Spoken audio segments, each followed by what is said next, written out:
Hello friends, welcome to my channel. आज हम जिस आईपीओ की बात करने जा रहे हैं उस आईपीओ का नाम है गंधार ऑयल रिफाइनरी लिमिटेड। तो ये आईपीओ मार्केट में आने वाली है 22 नवंबर 2023 को।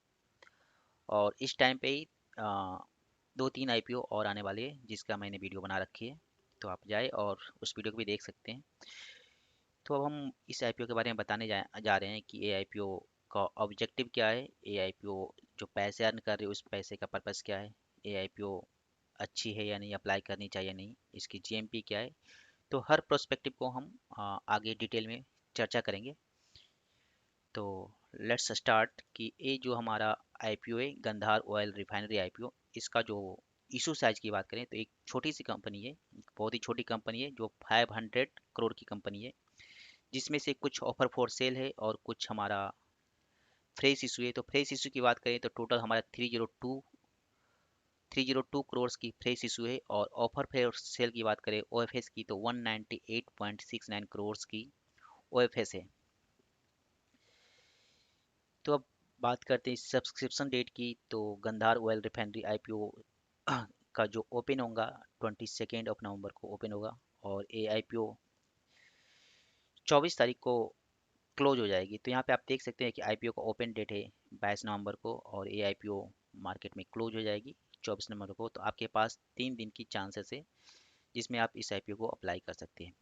बात करते हैं कि अगर आईपीओ इन केस किसी को अलॉटमेंट नहीं होती है तो उस केस में आपको जो पैसे आपके कोरस्पॉन्डिंग बैंक में रिफंड हो जाएंगे। उसका डेट यहाँ पे दिसंबर 1 दिया गया, बट अभी कुछ रूल्स चेंज होने के कारण ये आपको 25 नवंबर को रिफंड हो जाएंगे। और क्रेडिट टू शेयर्स, आपके जो डीमेट अकाउंट में क्रेडिट होंगे शेयर, वो हो जाएंगे आपको 27 को, यानी मंडे को हो जाएंगे। तो इस तरह से ये आपके आईपीओ का डेट है। और बात करते हैं अब कि आईपीओ का प्राइस बैंड की। तो प्राइस बैंड 160 रुपीज़ से 169 रुपीज़ आईपीओ का प्राइस बैंड रखा गया है। तो ये हमारा मैक्सिमम प्राइस बैंड है 169, और 160 is the minimum price band. Lot size की बात करते हैं, टोटल एक लॉट आएंगे 88 शेयर्स का एक लॉट आएंगे। तो रिटेल इन्वेस्टर्स को अगर अप्लाई करना चाहते हैं तो मिनिमम एक लॉट अप्लाई कर सकते हैं और मैक्सिमम 13 लॉट अप्लाई कर सकते हैं। तो एक लॉट अप्लाई करने के लिए रिटेल इन्वेस्टर को टोटल 14,872 रुपये लगाने होंगे। और स्मॉल एच एन आई की बात करेंगे तो मिनिमम 14 लॉट अप्लाई कर सकते हैं। इसके लिए उन्हें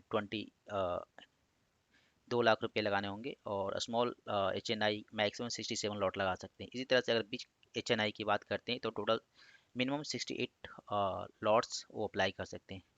तो हम लॉट साइज की बात कर सकते हैं कि कौन सी कैटेगरी में कितने लोग अप्लाई कर सकते हैं, कितने लॉट अप्लाई कर सकते हैं। अब हम आईपीओ की रिजर्वेशन की बात करते हैं, किस कैटेगरी के लिए कितने शेयर्स रिजर्व रखे गए हैं। तो क्यूआईबी की बात करते हैं यहाँ पे। तो क्यूआईबी के लिए टोटल 50% आपका शेयर्स रिजर्व रखे गए हैं। रिटेल इन्वेस्टर्स की बात करते हैं तो रिटेल इन्वेस्टर्स के लिए टोटल 35% शेयर्स को रिजर्व रखा गया है, 35%। और एच एन आई की बात करते हैं, चाहे वो बिग एच एन आई हो या स्मॉल एच एन आई, तो उसके लिए 15% टोटल शेयर्स रिजर्व किए गए हैं। तो ये हो गई हमारा रिजर्वेशन की बात, अलॉटमेंट की बात। अब बात करते हैं कि कंपनी करती क्या है, कंपनी क्या है। तो उसके बारे में हम जानते हैं कि कंपनी, तो कंपनी हमारा जो एक प्रोमिनेंट मैन्युफैक्चरर है वाइट ऑयल का, एक प्रमुख निर्माता है वाइट ऑयल जो है हमारा। इसके अलावा इसके जो टोटल हमारे 350 प्रोडक्ट्स हैं मार्केट में, जो कि मल्टीपल कैटेगरी के अंदर आते हैं, जैसे personal care, health care, performance oils, lubricant, processing and insulating oils. इस सभी कैटेगरी के अंदर इसके जो प्रोडक्ट आते हैं 350 प्रोडक्ट आते हैं। और अभी नेक्स्ट बात करते हैं कि इसके जो कंपनी के जो इंग्रेडिएंट है, इसके जो मल्टीपल सेक्टर में यूज होते हैं। कंपनी के इंग्रेडिएंट की बात करते हैं तो सेक्टर्स जो है हमारे कंज्यूमर गुड्स हैं, हेल्थ केयर से, ऑटोमेटिव इंडस्ट्री है, पावर हो गया, टायर, रबर। तो ये सभी में इनके ऑयल का यूज होता है। तो हमारे ओवरऑल अक्रॉस ग्लोब एक कंपनी काम करती है।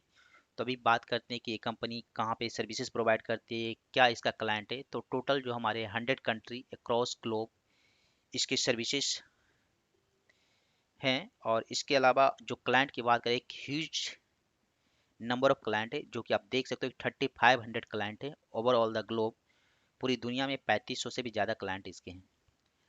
अब ये उनमें से जो बड़े बड़े क्लाइंट की बात करते हैं तो उनमें से प्रोक्टर एंड गैम्बल है, P&G, यूनिलीवर देख सकते हो आप, मैरिको है, डाबर है, पतंजलि आयुर्वेदा है, बजाज कंज्यूमर केयर भी है, Emami and Amrutanjan health care.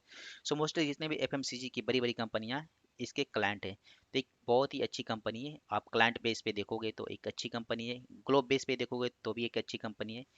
तो एक अच्छी मार्केट है। अब थोड़ी सी फाइनेंशियल का डिस्कस कर लेते हैं कि इसका फाइनेंशियल क्या है, क्या एक अच्छी कंपनी है कि नहीं। फाइनेंशियल की बात करते हैं तो 31 मार्च 2021 को दिया गया, उसके बाद 2 साल के बाद का फाइनेंशियल दिया गया, तो 2022 को यहाँ पे स्किप कर दिया गया। फिर भी हम जो भी डेटा है उसके अकॉर्डिंग हम बात करते हैं। अभी एसेट की बात करते हैं तो 2021 में एसेट है 1097 करोड़, जो कि बढ़कर 1613 करोड़ रुपीज हो चुके हैं। रेवेन्यू आप देख सकते हो 2000 करोड़ था, 2069 करोड़, जो कि बढ़ करके 4101 करोड़ हो गया है, डबल के राउंड हो गया है 2 साल में। इसी तरह से हम पैट की बात करते हैं, पैट हमारा 161 करोड़ था मार्च 2001 में, जो कि हमारा बढ़ करके 213 करोड़ हो गया। तो 1.5 गुना के आसपास प्रॉफिट बढ़े, तो एक अच्छी चीज़ है। नेट वर्थ भी आप देख सकते हो कि डबल हो चुके हैं 2 साल में। रिजर्व एंड सरप्लस भी 355 से 719 अराउंड डबल हो चुके हैं। बात रही बोरोइंग की, तो बोरोइंग हाँ आप देख सकते हो कि थोड़ा सा बोरोइंग ज़्यादा है, कंपनी छोटी है फिर भी ये 176 करोड़ का बोरोइंग ले रखा था 2021 में। और ये बोरोइंग बढ़ करके 169 घट करके 169 करोड़ हुआ है, जो कि मार्च 2023 में है। तो हाँ एक छोटी कंपनी के हिसाब से देखा जाए तो बोरोइंग थोड़ा ज़्यादा ले रखी है। फिर भी एक कोई बहुत बड़ी कंसर्न नहीं है, अगर इस बोरोइंग को अगर वो अपने कैपिटल एक्सपेंडिचर में यूज कर रहे हैं और अपने कंपनी की एक्सपेंशन के लिए यूज कर रहे हैं तो बोरोइंग कोई बहुत बड़ा इशू नहीं होता है। अभी बात करते हैं कि इस कंपनी से जो पैसे लेंगे ऑफर फॉर सेल या आपके जो फ्रेश इशू के थ्रू, सो उस पैसे का कंपनी क्या यूज करने जा रही है। तो कंपनी जो भी पैसे अर्न करेंगे ऑफर फॉर सेल से, उस पैसे को ये प्रमोटर और जो प्रमोटर अपने शेयर सेल कर रहे हैं वो अपने यूज के लिए करेंगे, कंपनी को इससे कोई भी बेनिफिट होने वाला नहीं है। बात करते हैं फ्रेश इशू से जो भी अर्निंग होगा, जो भी पैसे अर्न किए जाएंगे उस पैसे का यूज की, तो उस पैसे का यूज कंपनी अपना एक कंपनी है टैक्सोल, उस कंपनी में वो इन्वेस्ट करेंगे अपने लोन को रीपेमेंट करने के लिए, जो भी अपना डेट को कम करेगा। तो एक अच्छी बात है, कंपनी बैंक ऑफ बड़ौदा से बहुत सारे लोन ले रखी है, उस चीज़ को पेमेंट करेंगे, लोन रीपेमेंट के लिए यूज होगा। बाकी जो पैसे बचेंगे उसको कैपिटल एक्सपेंडिचर के लिए यूज करेंगे, अपने कैपिटल को एक्सपेंस करेंगे। कैपिटल को एक्सपेंस करने के लिए कुछ automotive capacity of automotive oil को एक्सपेंड करेंगे। इसके अलावा वो पेट्रोलियम जेली को भी एक कैपेसिटी है उसको एक्सपेंस करेंगे। अपने कुछ कॉस्मेटिक प्रोडक्ट का एक्सपेंशन करेंगे। तो इसी तरह से बहुत सारी चीज़ें हैं, जैसे कि कैपेसिटी ऑफ वाइट वॉल कुछ इंस्टॉल करेंगे, ब्लेंडिंग टैंक अपने एक टेलोजा प्लांट है।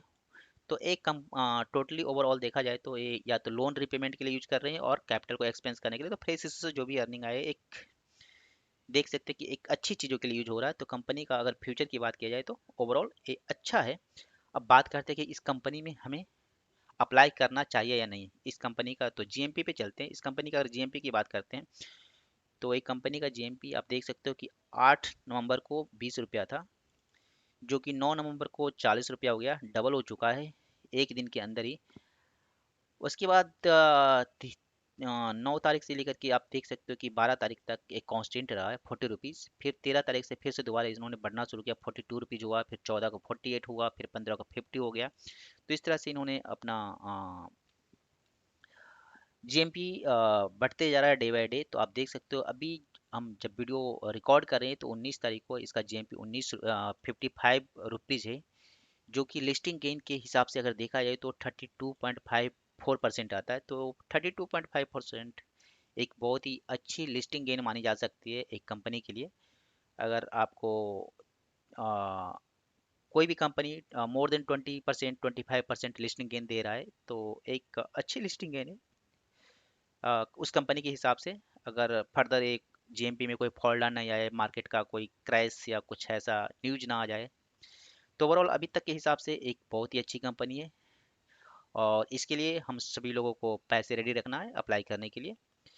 तो बेस्ट हम लोग यही होप कर सकते हैं कि ये कंपनी एक अच्छी लिस्टिंग गेन देगा। So thank you very much for watching this video. मिलते हैं नेक्स्ट वीडियो में।